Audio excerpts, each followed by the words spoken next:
Bueno, dijimos la última ocasión que dejábamos justamente pendiente ya la cuestión del contacto, ¿no? Habíamos expuesto primero un poco el modelo cartesiano y las bases en las cuales, digamos, se mantiene, y también los problemas que de ahí derivan, o incluso las problemáticas, sobre todo con respecto a nuestro conocimiento de la realidad, nuestras problemáticas que podían también de ahí desprenderse.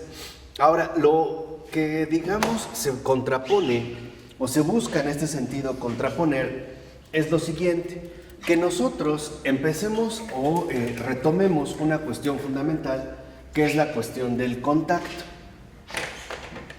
Vamos a colocarlo de esta manera. O sea, lo fundamental en este caso sería retomar la cuestión del contacto. Y esta cuestión del contacto significa que partiríamos de una comprensión general del mundo, o mejor dicho todavía con mayor precisión. Se trata de partir de una comprensión muy particularizada acerca de nuestra propia situación en el mundo, ¿no? A esto apelaría en un primer momento la cuestión del contacto. ¿Qué significa esto? Que nosotros, antes de tener ideas, ya estamos en contacto con la realidad circundante. Se mantiene un contacto que en un primer lugar es justamente prereflexivo.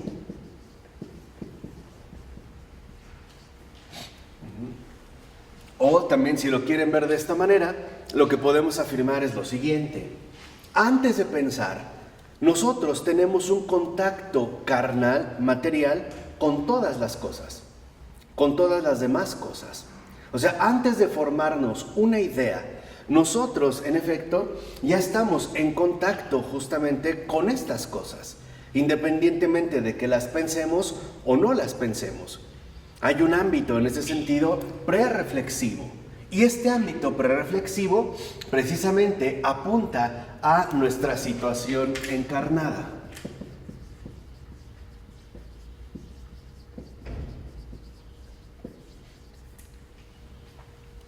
O sea, esto significa que el contacto, por decirlo de esta manera, nos recuerda que no solo somos entes mentales, o que no solo somos un conjunto de ideas, sino que formamos parte de una realidad concreta en la cual nosotros establecemos determinados tipos de vínculos.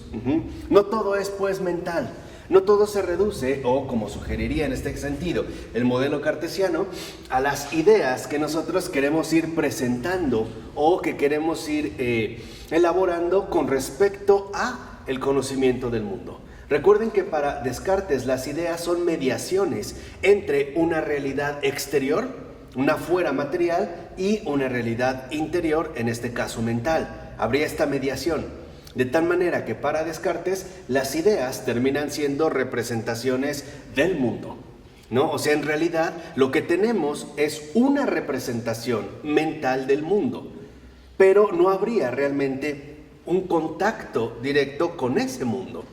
Por eso Descartes, digamos que establece un dualismo particular entre lo que vamos a llamar en esta ocasión, a grandes rasgos, dentro-fuera, ¿no? Lo que está dentro de nosotros a manera de representaciones mentales o bien ideas, y lo que está fuera de nosotros a la manera de esta sustancia extensa o material que en efecto,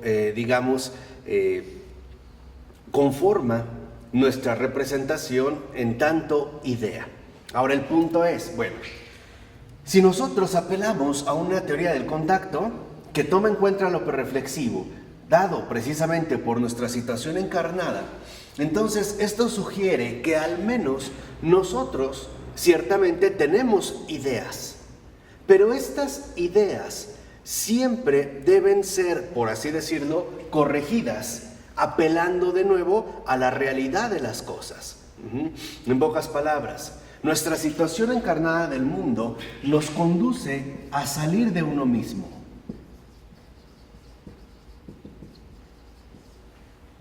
Justamente salir de uno mismo para no quedarme encerrado en el ámbito representacional de las propias ideas. De hecho, algo que sugiere tanto Taylor como Dreyfus es que nosotros siempre vivimos bajo un marco general que nos ayuda tanto a corregir como a revisar nuestras respectivas ideas. Dicho de otra manera, la idea que yo me pueda formar acerca de algo, sea lo que sea, no es una idea definitiva, sino que nosotros podemos decirlo de esta manera, es una aproximación con respecto a la realidad de estas cosas. ¿No? Digamos, en un primer momento, a la realidad de estas cosas es una aproximación, pero no quiere decir que mi idea agota la realidad de las cosas.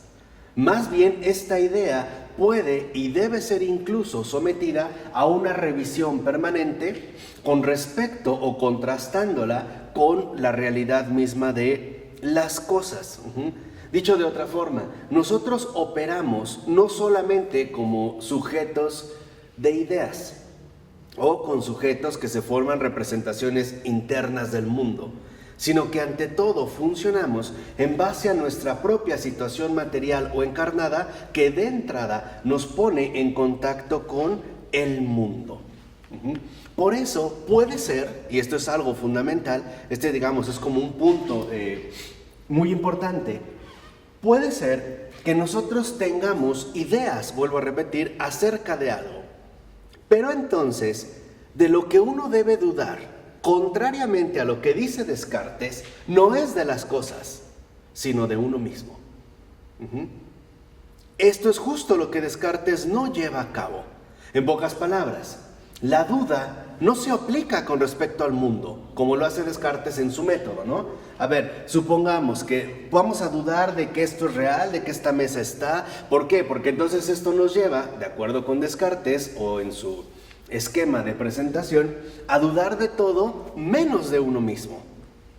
Esto lo va a llevar finalmente al punto central de su método, que es el ego cogito, ¿no? El yo pienso. El yo pienso que es capaz de dudar de todo menos de sí mismo. Esto es lo que nos llevaría a la cautividad interna de la representación mental dentro del modelo cartesiano. Aquí, por el contrario, para salir de uno mismo, también incluso uno puede dudar de uno mismo, no de lo demás. Ejemplo, me puedo cuestionar si realmente serán las cosas tal y como yo las pienso. O bien, me puedo igualmente cuestionar si las ideas que yo tengo al respecto son en verdad correctas o no. Este sería, digamos, el primer caso, ¿no? En este primer caso de duda, necesitamos nuevamente recuperar el contacto primordial a partir del cual nosotros, de hecho, ya funcionamos. Por decirlo de una manera más concreta, la verdad, en cuanto tal, es objetiva. Se encuentra ubicada, en cuanto al conocimiento, primero fuera de nosotros. Está dada en la realidad misma de las cosas. ¿Qué significa esto? Que entonces las cosas no pueden quedar limitadas o restringidas a nuestra propia capacidad mental de ideación, o sea, a la idea que nosotros nos formamos de las cosas. Más bien tenemos que darle el lugar a las cosas para que en efecto expresen su contenido de aportación o su respectiva riqueza de aportación. Estamos pues ya establecidos en un ámbito completamente diferente al que ha venido a dominar por lo menos la tradición en Occidente. En pocas palabras, de acuerdo a la tradición epistemológica de Occidente que surge con Descartes, para nosotros la prioridad está en lo que pensamos, independientemente de lo que sea. En pocas palabras, a lo que le damos realmente peso es al hecho de que son nuestras ideas, no a la verdad que puede estar expresada o no en estas ideas. Por eso hemos perdido mucho de vista la capacidad objetiva de contemplación. En el caso de la imaginación, por ejemplo, lo que ocurre es que la imaginación funciona u opera a partir de imágenes previamente adquiridas. Eso es lo que hace la imaginación. O sea, la imaginación también adquiere su materia prima de la realidad misma, que de hecho nos antecede. Es lo primario. O sea, lo que quiero que entiendan es que antes de nosotros hay una realidad objetiva. Y esto se ve claramente si uno acude, por ejemplo, al Génesis. Nosotros vemos, incluso en el Génesis, que lo último en ser creado es el hombre. Antes del hombre hay una creación, tanto visible como invisible, ¿no? Digamos, sería como el primer aspecto fundamental. Hay una creación, tanto invisible como visible. Esta creación que nos antecede es justamente la que posee en sí misma una riqueza propia que el sujeto está llamado a captar. Vamos a decirlo de otra manera. Para salir de uno mismo, uno tiene que abrirse al ofrecimiento que las cosas nos dan de manera constante e ininterrumpida. Por eso nosotros podemos generar muchas ideas alrededor de una misma cosa. Piensen, por ejemplo, lo que puede ocurrir en el caso de una flor abordándose desde la poesía. A lo mejor esto nos manifiesta un aspecto de esa cosa que a lo mejor, no sé, el examen científico capta. Pero no quiere decir que estén disociados. Lo que quiere decir es que no podemos agotar la realidad misma de las cosas. Y la razón es obvia, porque no son creaciones nuestras. Las ideas nunca sustituyen a las cosas, si lo quieren ver de esta manera. Ahora sí, la imaginación entonces nos ayuda a establecer combinaciones que nos permitan a nosotros funcionar de una mejor manera. Vamos a decirlo así, la imaginación combina estas imágenes que con ayuda de la memoria hemos conservado para crear alternativas, por ejemplo, de mejoramiento. Pero en pocas palabras, la imaginación no inventa nada. La imaginación, en efecto, únicamente trabaja con las imágenes que previamente nos han sido dadas por la realidad. Ahora, estas imágenes no son mentales, son experiencias encarnadas, son experiencias de contacto. Eso es lo primero que nosotros hemos recibido. O sea, el contacto es una experiencia prerreflexiva de vinculación. El pensamiento, lo que quiero en este sentido que entiendan, es que el pensamiento, contrariamente a lo que suponemos en Occidente, gracias al modelo cartesiano, no es lo primario, es secundario. El pensamiento está llamado a operar después de, viene después de, no antes de. El pensamiento, en realidad, no funciona como una anticipación, sino como una respuesta a lo previamente dado. Esto, de hecho, significa pensar.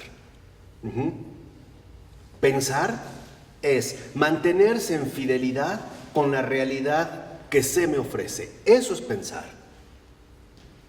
Si no, si yo rompo el vínculo o el contacto con esta experiencia primaria o primordial que poseemos cada uno de nosotros en tantos seres humanos, es decir, en tantos seres encarnados con la realidad, entonces nosotros dejamos de pensar y lo que comenzamos a hacer es idear, o sea, formarnos puras ideas, pero que no necesariamente corresponden con la realidad de las cosas. No sé si esto se entiende. Porque esta confusión es debida justamente a esta cautividad que nos ha transmitido el modelo cartesiano. Una cosa es pensar y otra cosa es idear.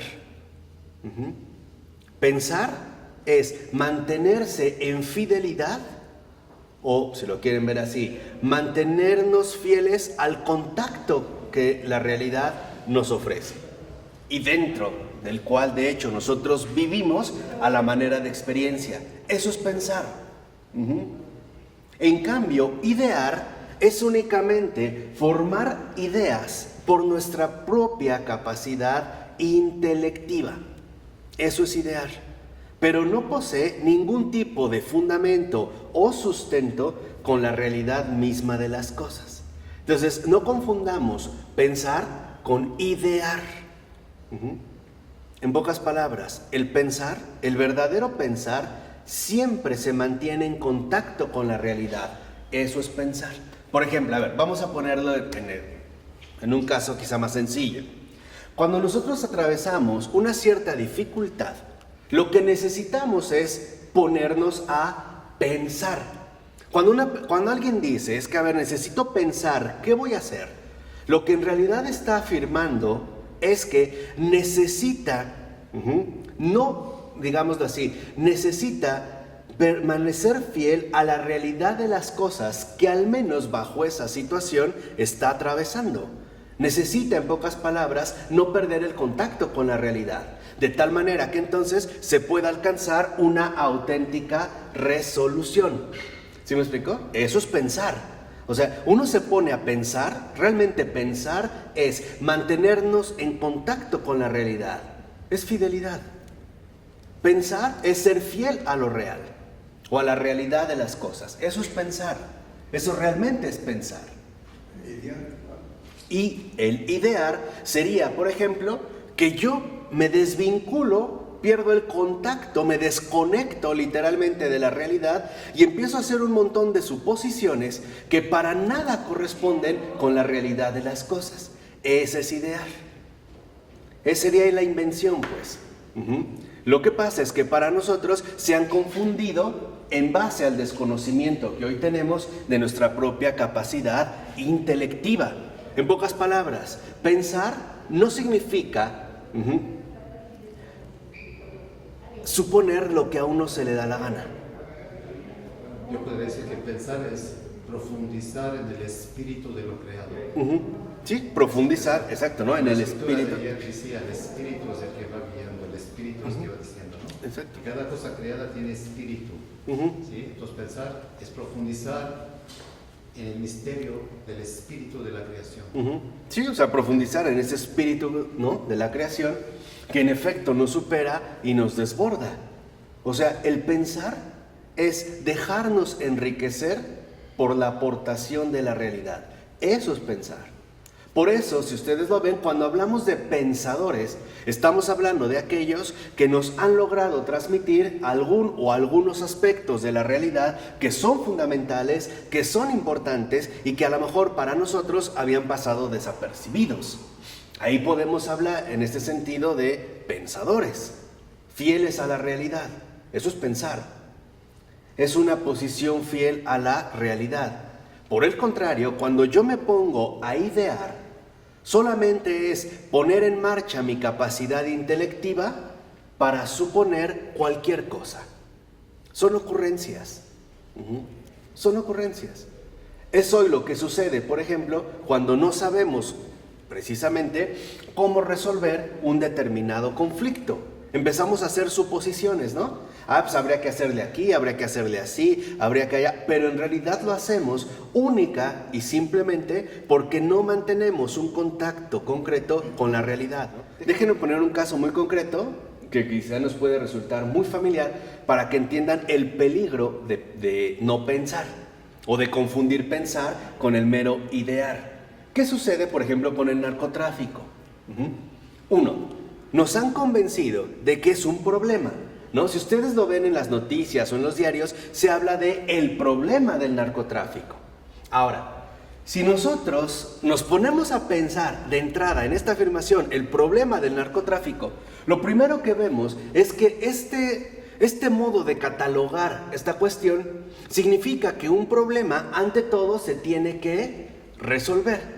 ¿Vamos bien o no? O sea, esa es la idea. Un problema hay que resolverlo.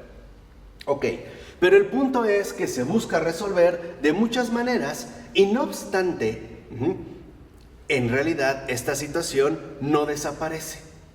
Hoy lo vemos, o sea, digamos que de alguna manera se busca acabar con el narcotráfico porque es considerado un problema que tiene que ser erradicado. Entonces, por ejemplo, nos apresuramos en la dinámica del solucionismo, ¿no? Pensamos que todo debe de tener una determinada solución.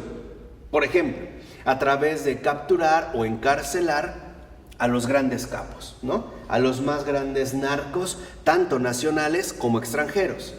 La pregunta es, ¿en serio? ¿En serio esta cuestión depende de las soluciones que hoy en día se han ofrecido? La realidad es que no.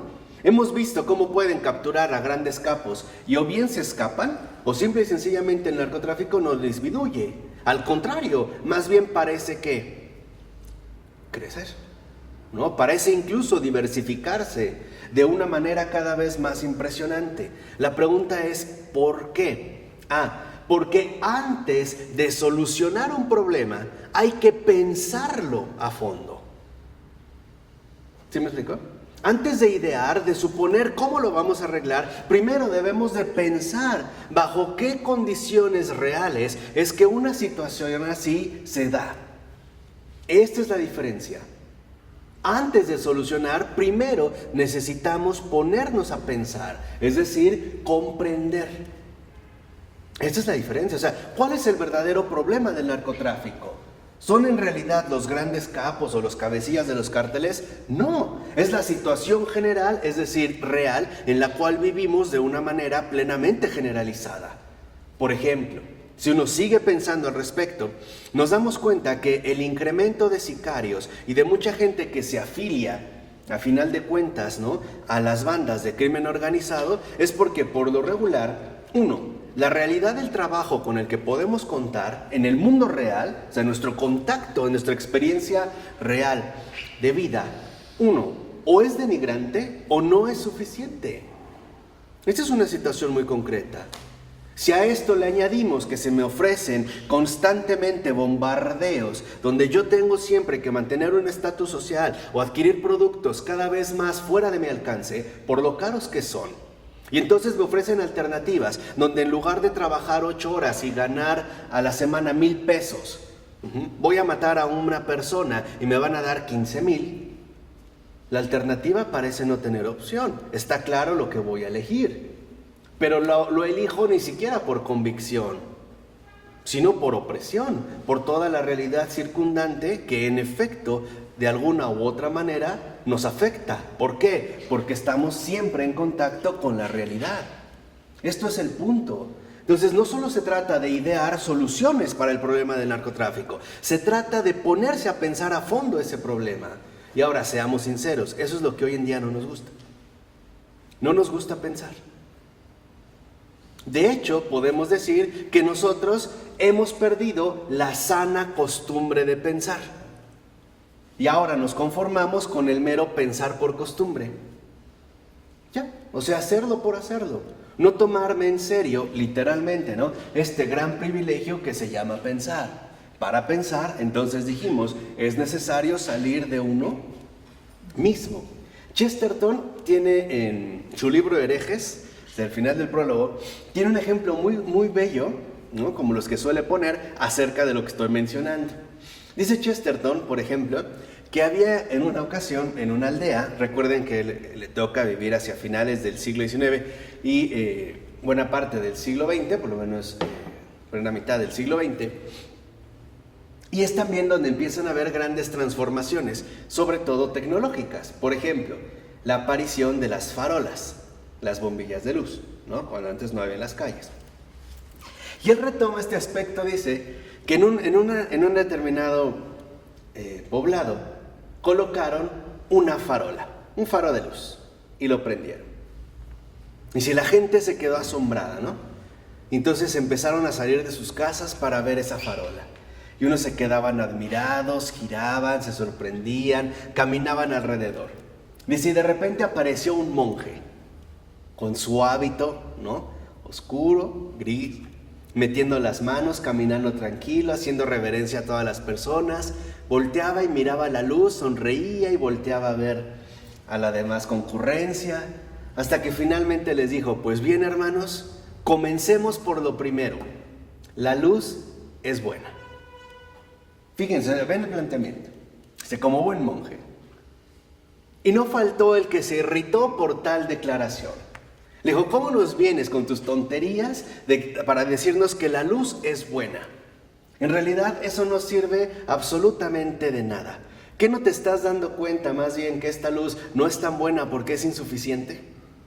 ¿Porque solo alumbra una parte? Y lo empiezan a jalonear. Y el monje insiste, la luz es buena. Comencemos por el principio. El chiste es que se molestan y prácticamente lo remuelen a golpes. Y una vez que lo han remolido, vienen las discusiones entre ellos. Uno está molesto porque solo una farola es muy poco. Otro está molesto porque una farola es demasiado, pues él quería seguir en la oscuridad para seguir con sus fechorías. Otro se enojó porque la farola está muy cerca de su casa. Otro se enojó porque la farola está muy lejos de su casa. Otro se enojó porque le estorbaba el camino que hacía diario con su bicicleta, etc. El chiste es que empiezan a discutir hasta que finalmente rompen la farola y se quedan a oscuras. Y se oye una voz medio moribunda diciendo, el monje tenía razón, la luz es buena. Entonces, ¿esto qué significa? Digamos, esta imagen que en efecto tan bella que da Chesterton. Que nosotros no podemos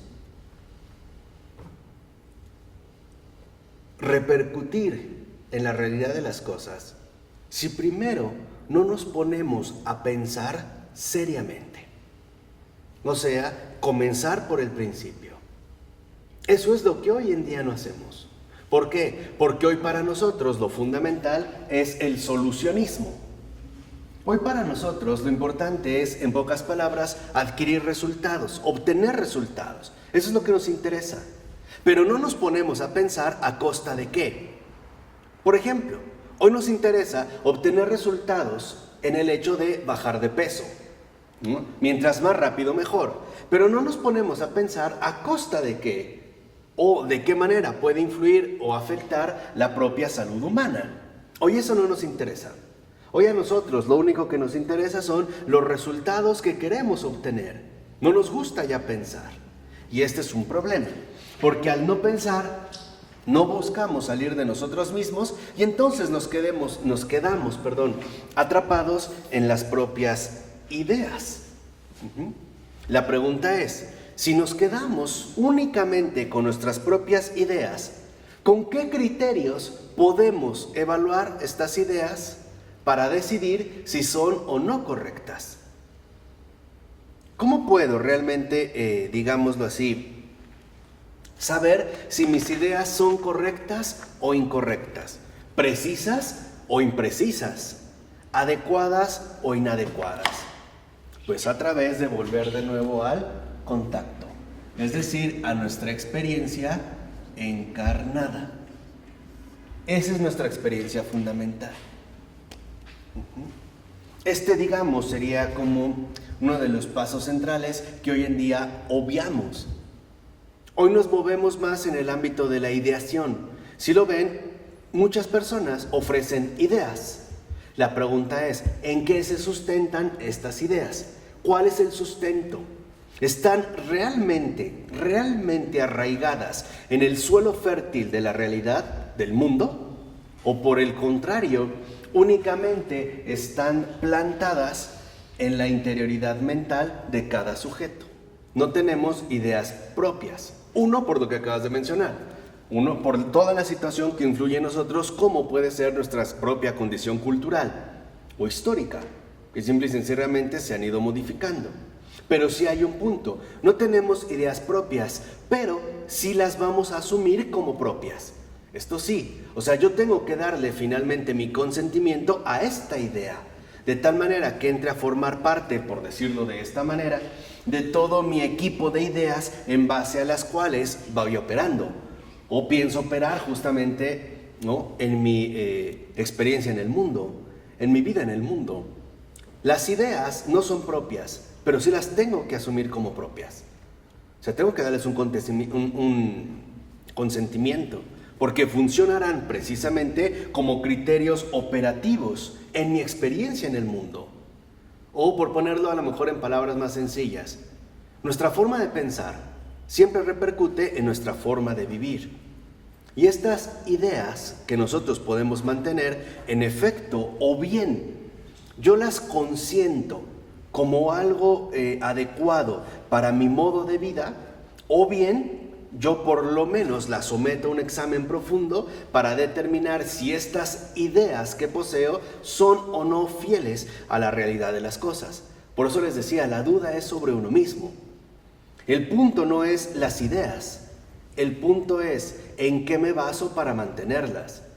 Por eso les decía, la duda recae en todo caso en uno mismo. ¿Por qué tengo estas ideas y no otras? ¿En qué me baso para afirmar que en efecto esta idea o tal otra idea puede ser algo indudable o incluso incorregible, ¿no? O sea, que no necesita revisión o que no necesitaría en este sentido también una determinada corrección. Esto es debido a que dentro del modelo cartesiano el contacto se pierde de vista y entonces la única autoridad es el hecho de que uno piensa. El ego cogito. Lo importante no es lo que pienso, sino que yo pienso, independientemente de lo que sea. No sé si esto queda claro. Aquí hay lo que habíamos dicho en su momento, un movimiento de ontologización. O sea, el método cartesiano no es otra cosa más que la implantación de la autoafirmación en el ámbito pensante. Lo que hace el método cartesiano es convencernos de que lo importante no es qué pienso, sino que yo lo pienso. No me importa lo que pienso, o sea, lo que apunta a la realidad, sino que solamente le doy peso al hecho de que yo lo pienso. Y eso es lo único que va a importar. Eso es, digamos, a lo único a lo cual nosotros le vamos a dar todo el peso. Para romper, digamos, este hechizo, necesitamos salir de uno mismo y restablecer, ¿no? Yo lo voy a poner así, restablecer nuestra relación primaria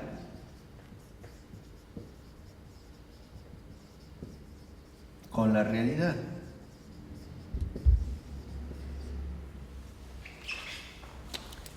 Pero es decir, ¿cómo? ¿Cómo se hace esto? Por ejemplo, dentro de esta primera línea, para restablecer nuestra relación primaria con la realidad, lo que tengo que hacer es, de entrada, romper con mi supuesto puesto privilegiado de primer lugar. O, como lo expresa Descartes, según en la palabra privilegiada que asume como yo. El punto está aquí en que para restablecer nuestra relación primaria con la realidad, tengo que contemplar. Y por lo tanto, contrariamente a lo que suponemos, dejar de pensar. Tengo que mantenerme en esta recepción abierta de lo que me es ofrecido de una manera constante. Esto, digamos, es lo fundamental. Y eso es justamente lo que hoy en día nosotros no hacemos. O lo que hoy en día precisamente nosotros no realizamos. O bien no llevamos a cabo. Ejemplo, ¿qué pensamos que es el poder? ¿Cómo definimos el poder? ¿Qué idea tenemos de poder? Capacidad de influir. No, la capacidad de influir, incluso de ejercer dominio. Puede ser por la fuerza, por temor, por autoridad, por lo que sea, ¿no? Ahora, por ejemplo, en la primera lectura que vimos ayer en la celebración litúrgica del libro de la sabiduría, se nos da justamente una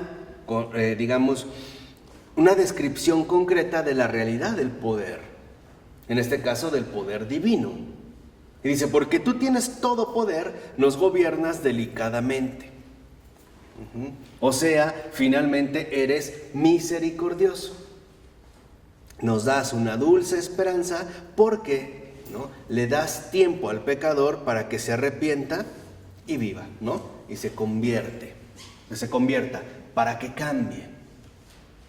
Digamos, es un punto crucial. ¿Por qué tengo que suponer que lo que yo pienso es algo absoluto e indudable? ¿No será por una especie de arrogancia escondida de que en efecto yo soy en último término la fuente de la verdad con respecto a todas las cosas? ¿No será esto entonces un poco quizá una cuestión de actitud? ¿Una falsa postura tomada? ¿No será un error, en pocas palabras, de posición? tomar, en pocas palabras, la posición que ciertamente no nos corresponde? ¿No será que queremos pasar de ser criaturas a ser el creador de todas las cosas, reduciéndolo a la validez propia de mi idea o de las ideas? Digamos, es como una cuestión fundamental para que nosotros no perdamos de vista, en efecto, que nosotros no somos los creadores de las cosas. Y nuestras ideas no crean las cosas, las descubren. Esto sí, las ideas no pueden ser sustitutos de las cosas, sino que deben de desarrollarse más bien como descubrimientos de estas cosas.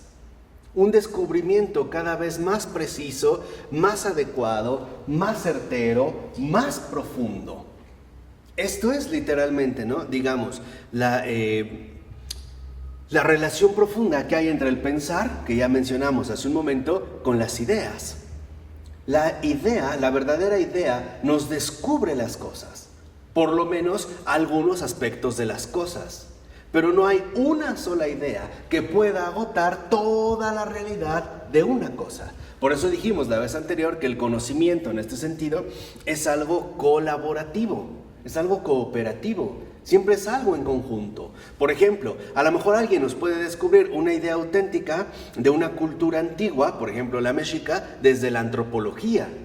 Claro, allá hay una idea certera, objetiva, concreta, pero a lo mejor también se complementa bastante bien con otra idea que viene ahora elaborada desde la arqueología, y quizá la historia, y la filosofía, y la teología, y qué sé yo, hasta que se va conformando cada vez más un conjunto de integración, o sea, un conocimiento. Por eso el conocimiento siempre es compartido. ¿Por qué podemos hablar de las cosas? Aunque podemos no estar de acuerdo en las ideas que tenemos de las cosas. ¿Por qué podemos hablar del mar? Aunque cada uno tenga una idea diferente del mar. ¿Por qué? Porque es real. Es real, exactamente. El punto aquí está, y vuelvo a repetir, es que podemos referirnos al mar porque el mar es algo real. Aunque la idea que cada uno tenga del mar sea diferente. Esto significa entonces que en nuestra experiencia encarnada, antes que conocimiento, antes que mediación intelectual, lo que hay es un reconocimiento. Y esto es lo fundamental. El reconocimiento de lo real, independientemente de mi idea, independientemente de que yo, por ejemplo, lo piense o no lo piense. ¿O acaso vamos a decir que porque algo no es humanamente pensado, es inexistente? No es cierto, no es verdad. Es el reconocimiento de que ahí hay algo, uno, que por pura bondad me es ofrecido. 2, que no es un producto mío. Y 3, que tiene un dueño. Y este dueño no soy yo. Este dueño es el creador de todas las cosas. Y yo soy una más entre ellas. Esta es la gran diferencia. O sea, en pocas palabras, el reconocimiento es comunión con la verdad. Comunión con el dador del ser, si lo quieren ver así. Ya un poco para subir el tono filosófico. Es comunión con el dador del ser. Comunión con la verdad. Es el reconocimiento de algo que no me pertenece. Y que yo no estoy llamado ni a adulterar ni a pretender anular. ¿Cómo? Tratar de sustituirlo por mi idea. No, realmente estoy llamado a testificar la donación profunda de esta realidad. Por eso el conocimiento, les vuelvo a repetir, no es más que una constancia de fidelidad. Eso es el verdadero conocimiento.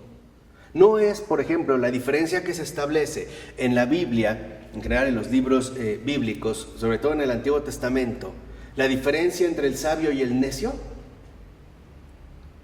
¿Quién es el necio? ¿Se acuerdan? En el Antiguo Testamento, hasta aparecen los salmos. Que vive sin Dios. Exacto, el que ha dicho en su corazón, Dios no existe. Dios no existe. Ese es el necio, no hay Dios. Ese es el necio. Vean, no le está diciendo es aquel que no comprendió la composición química del agua, o aquel que no supo la cantidad de planetas que hay en nuestra galaxia. No, es aquel que dijo en su corazón, no hay Dios. O sea, Dios no existe. Ese es el primer punto. En pocas palabras, sin el reconocimiento de la realidad y el del creador de toda esta realidad, no hay conocimiento, hay desconocimiento, hay tinieblas, hay ceguera. Y eso es lo que hoy en día nosotros estamos ya padeciendo, justamente por sacar de su realidad concreta la cuestión propia del conocimiento. Antes de conocer, debo de reconocer que ahí hay algo ajeno a mí, independiente de mí, pero ligado a mí, en relación conmigo. Porque el mar existe, pero no existe por sí solo, existe para nosotros, ¿o no? ¿O no fue creado para nosotros? Entonces, ¿qué quiere decir? Las cosas tienen un sentido. Y este sentido que poseen las cosas es su capacidad de enriquecimiento para nuestro orden intelectual. Para eso fueron creadas.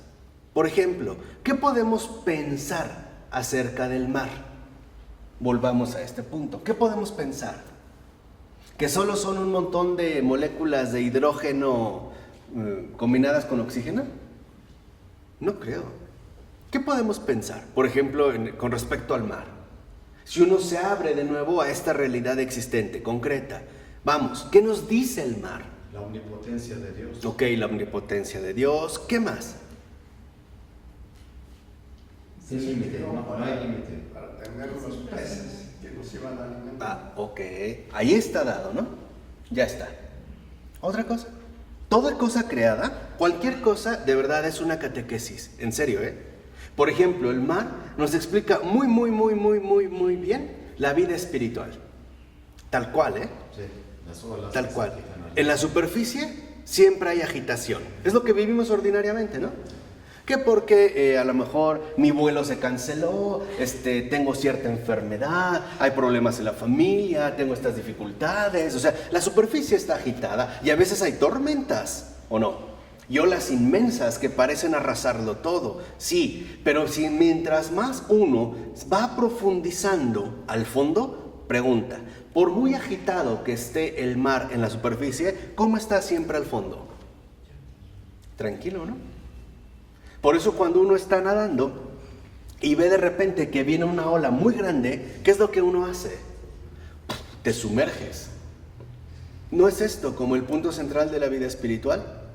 ¿Qué pasa cuando estamos atravesando momentos de oleaje severo, de tormenta? ¿Qué debemos hacer?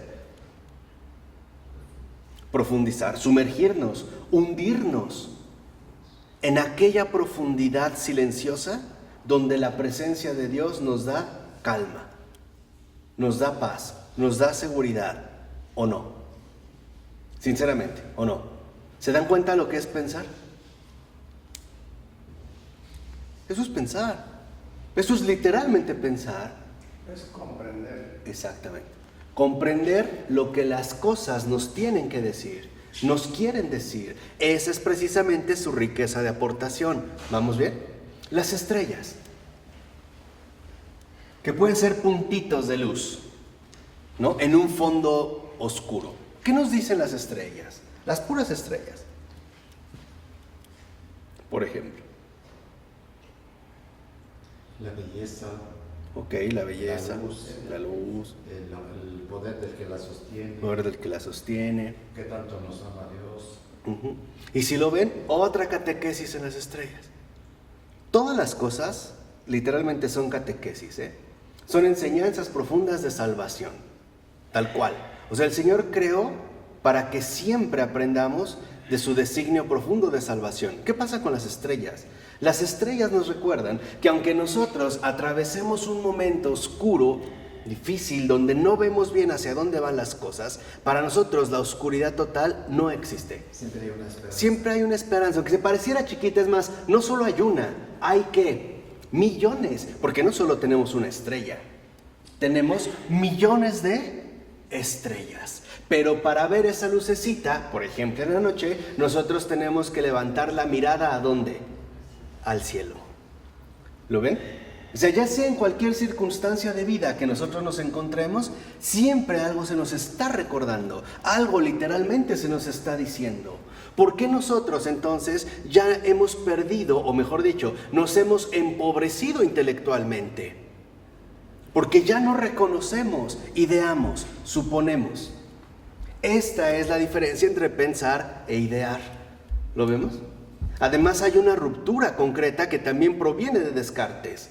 Cuando Descartes elimina el contacto y entonces se encierra en el mundillo de lo mental, esto tiene una implicación bastante grave. Entonces el mundo exterior, el mundo real, el mundo de afuera se vuelve inútil. Todo se va a reducir a la introducción de lo mental, al ámbito interior mental. En pocas palabras, el mundo se vuelve estéril, se vuelve irrelevante, no tiene nada que decirme y es más, ni siquiera, ¿no?, le voy a dirigir ya la mirada. Ya no. Me voy a concentrar en mi interioridad mental al grado de que de ahí voy a obtener la certeza absoluta que sostenga todo el edificio. Yo pienso, o sea, el yo mismo. ¿No es este el mayor error cartesiano? Y en el que quizá muchos de nosotros estamos todavía inmersos. Por ejemplo, decimos que conocemos a Dios. La pregunta es, ¿en serio? ¿Qué idea tenemos de Él? ¿Cuál es? Y muchas veces, literal, para entrar en comunión con Él hay que romper un montón de ideas.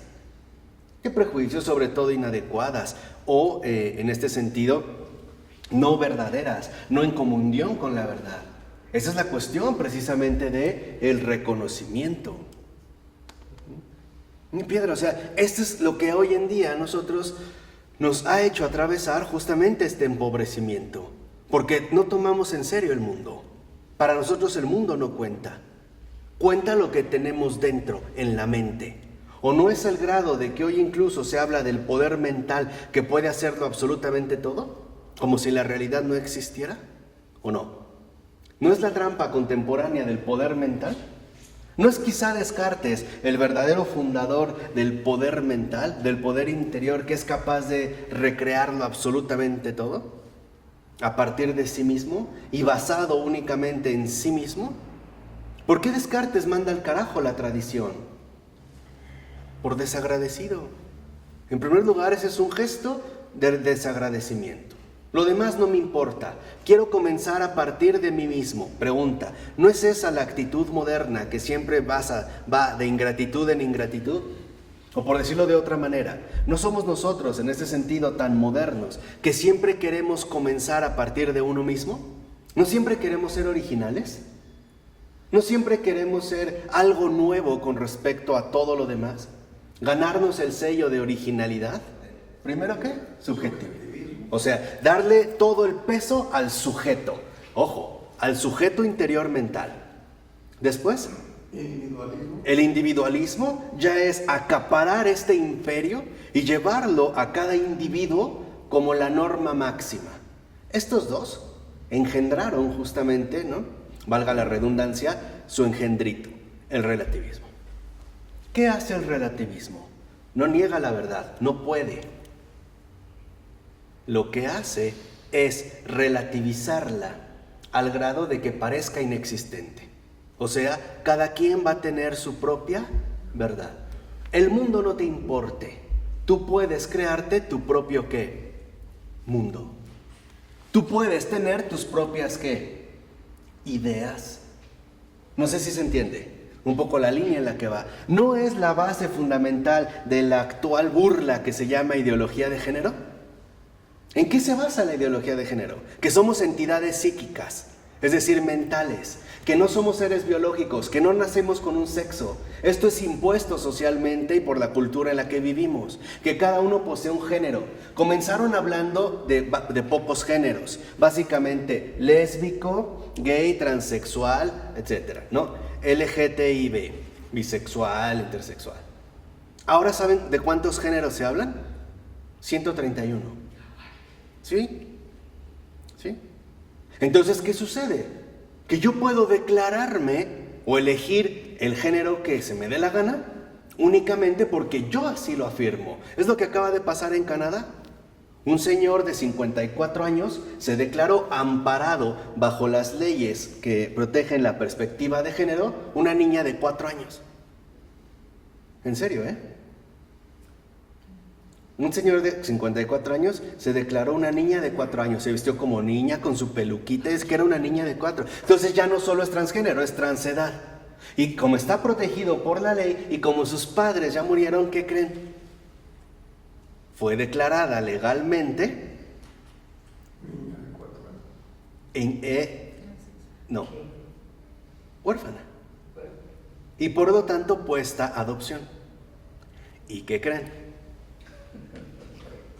La adoptaron. Una pareja de mujeres lesbianas que ya tenían otra niña de 4 años. Esos son su parejita de juegos. La pregunta es, ¿qué les parece? Locura. Es esto. Es justo por rechazar nuestra experiencia, ¿qué? Encarnada. Y muchos se lo toman en serio, es lo que quiero que vean, no crean que es un juego. A nosotros nos puede parecer una total locura, pero es en serio. Ahora, plantea problemas graves. ¿Qué pasa si de repente yo cometo un crimen y me envían a la cárcel? Y yo apelo diciendo que no soy hombre, soy mujer. Así me defino, mi género es mujer y quiero que sea remitido a una cárcel para mujeres. ¿Qué sucede?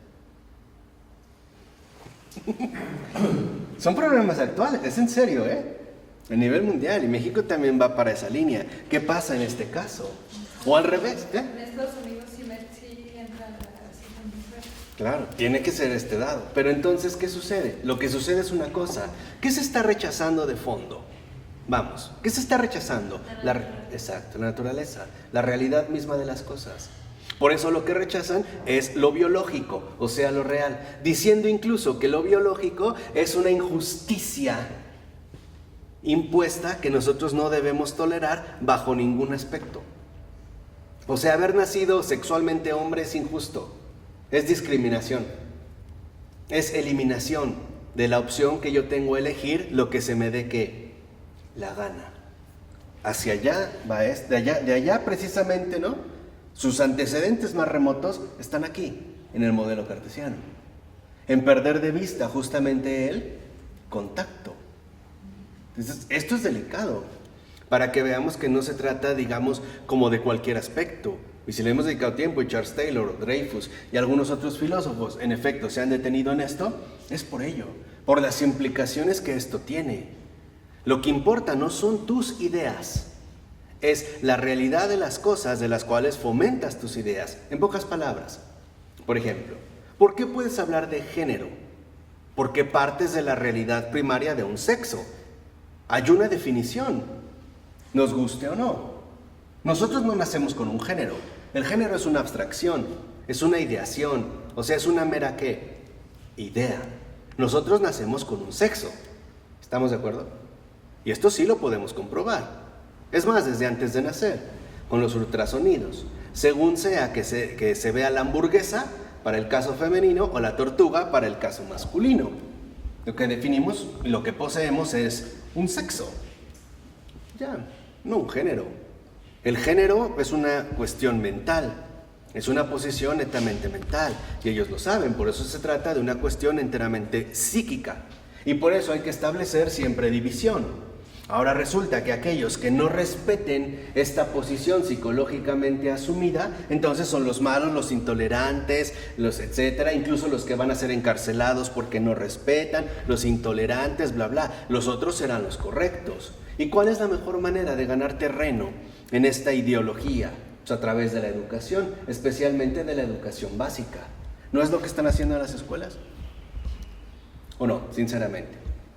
Ahora, ¿por qué pueden hacer un revoltijo? Porque parten ya de algo real.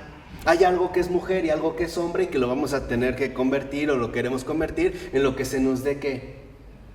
La gana. Yo hasta hoy lo pensé. Entonces los animales no tienen género porque no deciden. Qué injusto, ¿no? Sí, qué injusto. Qué represivo. O sea, hay odio. Eso es lo que quiero que entiendan. Lo que hay finalmente es odio. ¿Odio hacia qué? Hacia lo real. Y por lo tanto desprecio hacia el creador de esta realidad. Ahora mejor vamos a descrearla y vamos a hacer lo que se nos dé que la gana. ¿Hubo un caso? Bueno, aquí entonces lo que podemos nosotros ya darnos cuenta es que el reconocimiento implica sobre todo dos cosas. Primero, renunciar a uno mismo. Y eso es lo que no estamos tan dispuestos. Porque eso nos hace perder toda autoridad, tal y como se ha colocado desde el modelo cartesiano. Entonces, si nosotros, por ejemplo, realmente reasumimos el reconocimiento, vemos que en un primer momento hay que renunciar a uno mismo. ¿Por qué? Porque el error no está en las cosas, está en mí. El que se equivoca soy yo. Y justo son las cosas las que me ayudan a salir del error. Esto es lo fundamental, o sea, renunciar a uno mismo, reconociendo que necesito salir del error, que mis ideas, por ejemplo, no pueden ser del todo equivocadas, pero quizá no sean tan precisas, quizá haya algo más. Esta es la diferencia. Por ejemplo, alguien me puede decir,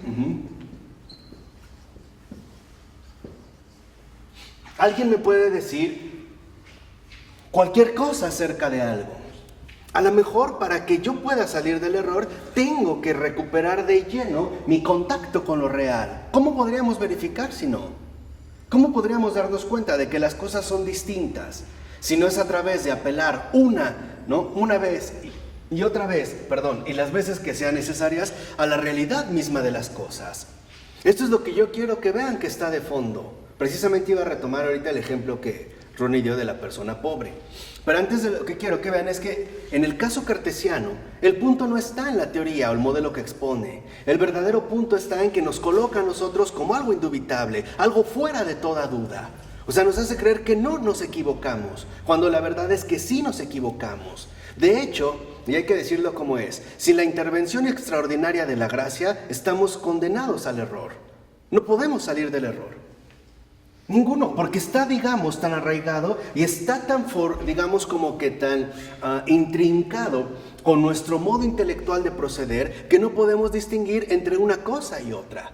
Por ejemplo, hoy para una persona es muy común decir que a los indigentes o a los necesitados no hay que darles dinero, hay que darles trabajo.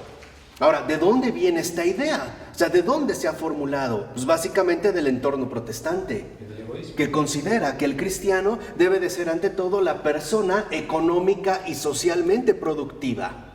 Esa es la línea. O sea, en pocas palabras, no viene directamente de la verdad. Hay una adulteración.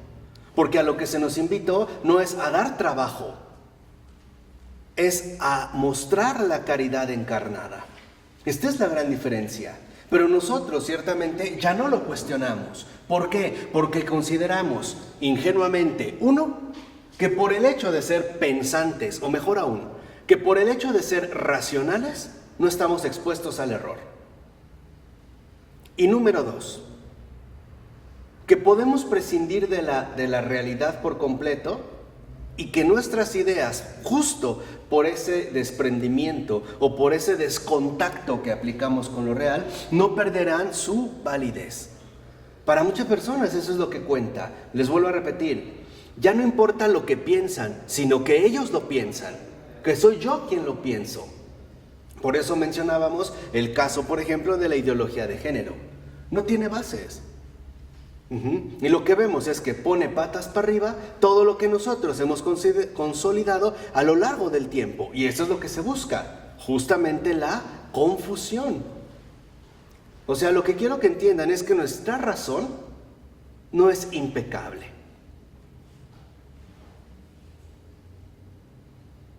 Que nuestra racionalidad, de la que muchos presumen, no es inmune al error. También es susceptible de ese error. Un ejemplo muy claro lo tenemos en Newman.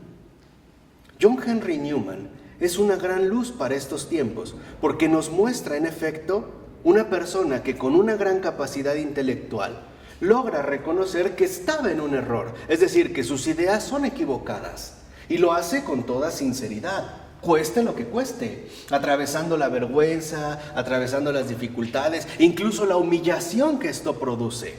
Lean, por ejemplo, si no quieren leer, en todo caso, las obras de Newman, que sería lo más recomendable, lean una biografía excelente de Ian Kerr. Es el mejor biógrafo de Newman. Así se llama, Newman. Ian Kerr. Es un libro como de 900, 800 páginas. Un fin de semana, hombre, una biografía. Bueno, sí exageré, ¿verdad? 2 días. Sí, es cierto, exageré, ¿no? De aquí, o sea, literalmente lo que vemos en Newman, y por eso es con esto, digamos, a lo que yo quiero apuntar, lo que vemos en Newman es justo lo que no ocurre en Descartes. Mientras Descartes duda de todo menos de sí mismo, Newman termina creyéndolo todo menos a sí mismo. Esta es la gran diferencia. Por eso quizá lo que nos puede ayudar de nuevo a enderezar y convertir nuestro pensamiento con respecto al conocimiento es la lectura de Newman. Es el antídoto contra Descartes. Es el verdadero antídoto contra Descartes. Newman mismo lo decía, no hay que dudar de todo, hay que creerlo todo. Y si vamos a dudar, dudemos primero de nosotros mismos, no de las cosas. Pregunta, ¿no es ese el sano juicio? ¿Qué le costó a Newman? Newman era anglicano y hablaba de los católicos como buen anglicano y sobre todo como un anglicano del siglo XIX, es decir, victoriano, donde a los católicos de estúpidos nos decía moscas, como moscas alrededor de la miel, ¿no? El anticristo, hablando mal del Papa, y él lo hacía desde una convicción propia, o sea, desde el arraigo profundo con sus propias ideas. Y él finalmente decidió algo, tomó una decisión. Yo voy a demostrar que la verdadera ortodoxia, o sea, la verdad, está en la iglesia anglicana, no está en Roma, en el papismo, como lo hablan en un sentido bastante peyorativo, ¿no? No está en el papismo. Y Newman, con su seriedad intelectual, se dio cuenta que para poder mostrar esto, tenía que retomar las fuentes, o sea, los padres de la iglesia. Y lo empezó. Cuando empezó a leer realmente a los padres de la iglesia, se dio cuenta de algo que le llamó mucho la atención.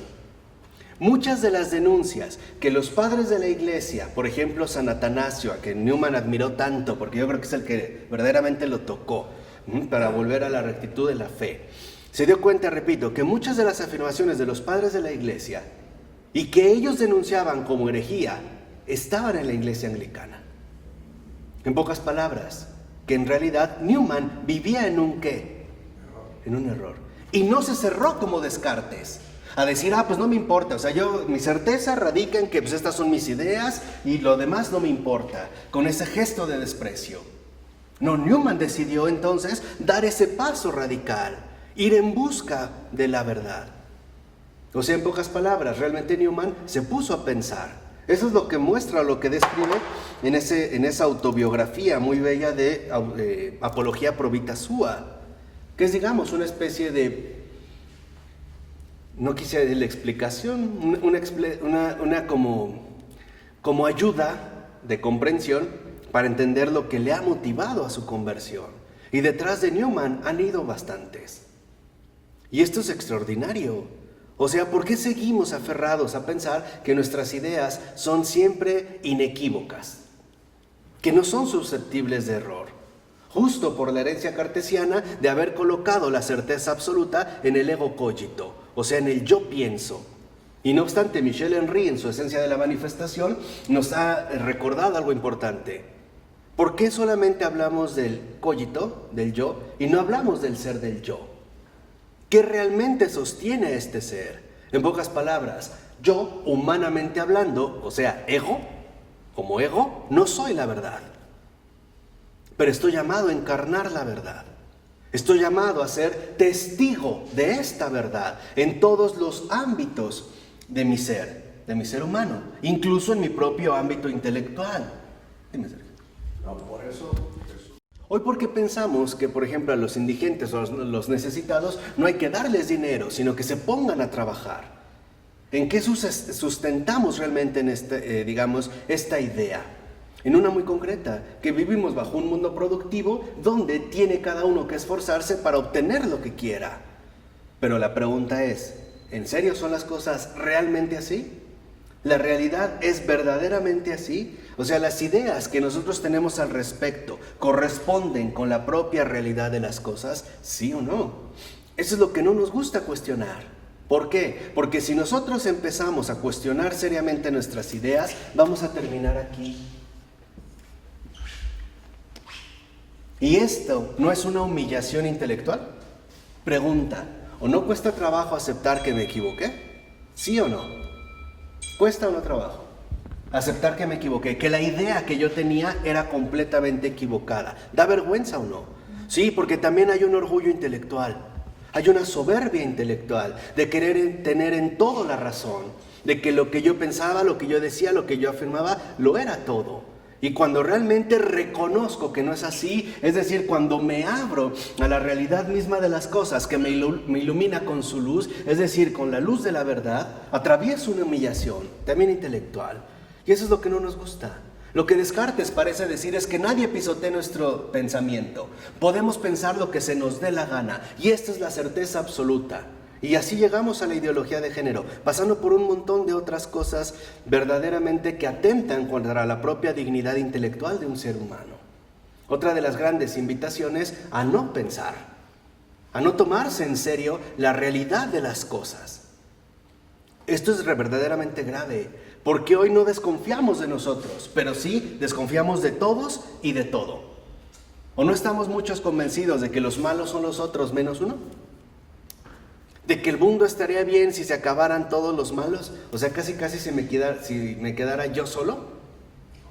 Y no está, sí, es mucho casi que está convencido de ello. Y olvidamos que las cosas no son así. ¿Qué nos enseñó ayer el Señor con la parábola del sembrador? A ver, que hay dos ópticas, hay una óptica de la cizaña y una visión del trigal, ¿no? Lo que nos enseñó el Señor es que el mal... La idea contra... Exactamente. La idea contra... Lo real. Sí. Eso es lo que nos enseñó ayer. Además que todos tenemos algo de cizaña. Exactamente. Pero mucho bien también. Por eso Él decide aguantar. No corten la cizaña. Porque a lo mejor una persona pudo haber hecho mal, pero también es verdad que puede y ha hecho mucho bien. Y el Señor quiere eso. Exactamente. O sea, hay un punto a favor del bien, que siempre es superior con respecto al mal. A ver, de aquí, ¿quién podría levantar la mano asegurando que nunca ha hecho algo malo? Jamás. Nadie. ¿Quién podría levantar la mano diciendo que en realidad nunca ha hecho algo bueno? Nadie. Ahí estamos nosotros. No lo podremos saber hasta el final de la cosecha. Y lo que el Señor hace en el Evangelio es muy concreto. Literalmente, el Señor nos invita a contrastar nuestras ideas con la realidad. Eso es lo que hace. Nos invita literalmente a confrontar nuestro modo de pensar, nuestro humano pensar, con la luz de la verdad. Y ahí nos vamos a encontrar con dos alternativas. Y Él nos dijo, o locura o escándalo. Ese es el bloque. En realidad, muchos tenemos dificultades, por ejemplo, para recibir a Jesús por las múltiples ideas equivocadas que tenemos bien arraigadas. Porque no crean que el Señor solo se recibe en el sentimiento. No, también en el pensamiento, en la comprensión. Porque va finalmente a asumir todo mi ser, ¿no? Va a hacer resplandecer todo mi ser, o sea, me va a santificar. O sea, lo que quiero que piensen es que un santo también ha sido santificado intelectualmente. También sus ideas han sido santificadas, no solo su corazón y sus sentimientos. Por eso un santo no solo es bueno, también es inteligente, porque posee una inteligencia purificada. Por eso vemos a un San Juan de Dios que no solo está dando trabajo, está cargando a los indigentes, a los pobres, a los enfermos, e incluso endeudándose por ellos y para ellos. Que esto humanamente para nosotros nos puede resultar algo prácticamente inaceptable. Eso es el punto fundamental. En pocas palabras, a partir de Descartes perdimos el contacto con la realidad y nos quedamos con una idea: no cuestionarnos jamás a nosotros mismos. Ego cogito, yo pienso. Tú escucha la manera de hablar ya de las personas a estas alturas. Estamos hablando ya 400 años y cacho. Quiere decir que esto ya ha tomado forma, ya ha tomado cuerpo, si lo quieren ver así. Ya se ha convertido en un hábito mental. Tú escucha, la gente te dice, bueno, en mi opinión, aunque diga una tontería, no importa, porque de antemano nos colocó lo que no podemos criticar, que es suya. Que porque el hecho de lo que él la pensó, o ella lo pensó, independientemente de lo que fuera, es válido. Punto. O sea, que cada quien puede pensar lo que quiera y que nadie tiene por qué cuestionarte. Hay que tolerar. Claro, ahora ya le llaman, en términos políticamente correctos, tolerancia. Pero la tolerancia que hoy se transmite no es otra cosa más que una indiferencia disfrazada. Deja que cada quien diga, tú no te metas, no te importa ni te lo tomes en serio. Tú mantente aferrado a tus propias ideas y que nadie te haga cambiar. Esa es la invitación a la cerrazón. Este es uno de los graves problemas que tenemos para la comunión de la verdad. No nos cuestionamos a nosotros. En pocas palabras, la duda no la aplicamos a nosotros, la aplicamos a todo lo demás. Puedo dudar de todo menos de mí mismo, ¿no? Ese es un poco lo que dice Descartes. Lo que dice Newman es justo lo contrario. Yo no puedo dudar de los demás, pero siempre puedo y debo dudar de mí mismo. Y no es algo netamente nuevo de Newman. De hecho, viene y forma parte de la tradición ortodoxa, o sea, de la iglesia. ¿No es lo que decía Anselmo? Por ejemplo, al gran San Anselmo, que se le lee poco y se le comprende menos, y me parece que el que lo distorsionó completamente es Kant, que bueno, Kant es experto en distorsionar un montón de cosas y hacer un montón de tonterías. De ahí, el señor Kant. San Anselmo, por ejemplo, decía, antes de pensar mal de alguien, primero pienso mal de mí. Hoy no lo hacemos, hoy no lo vivimos. Pongamos algo tan sencillo. Salí, hice mis compras o mis pendientes, regresé y no encuentro mis llaves, que yo aseguro estaban en la mesa. Lo primero que digo es, ¿quién las agarró? No empiezo diciendo, ¿de verdad las dejé aquí? Porque estoy seguro que las dejé aquí. No, empezamos a culpabilizar, ¿sí o no? ¿Quién las agarró? Es que yo híjole, ya me acordé, perdón, es que se me olvidó que las dejé en la chamarra. Ahí está. Esto ha establecido rivalidades y conflictos.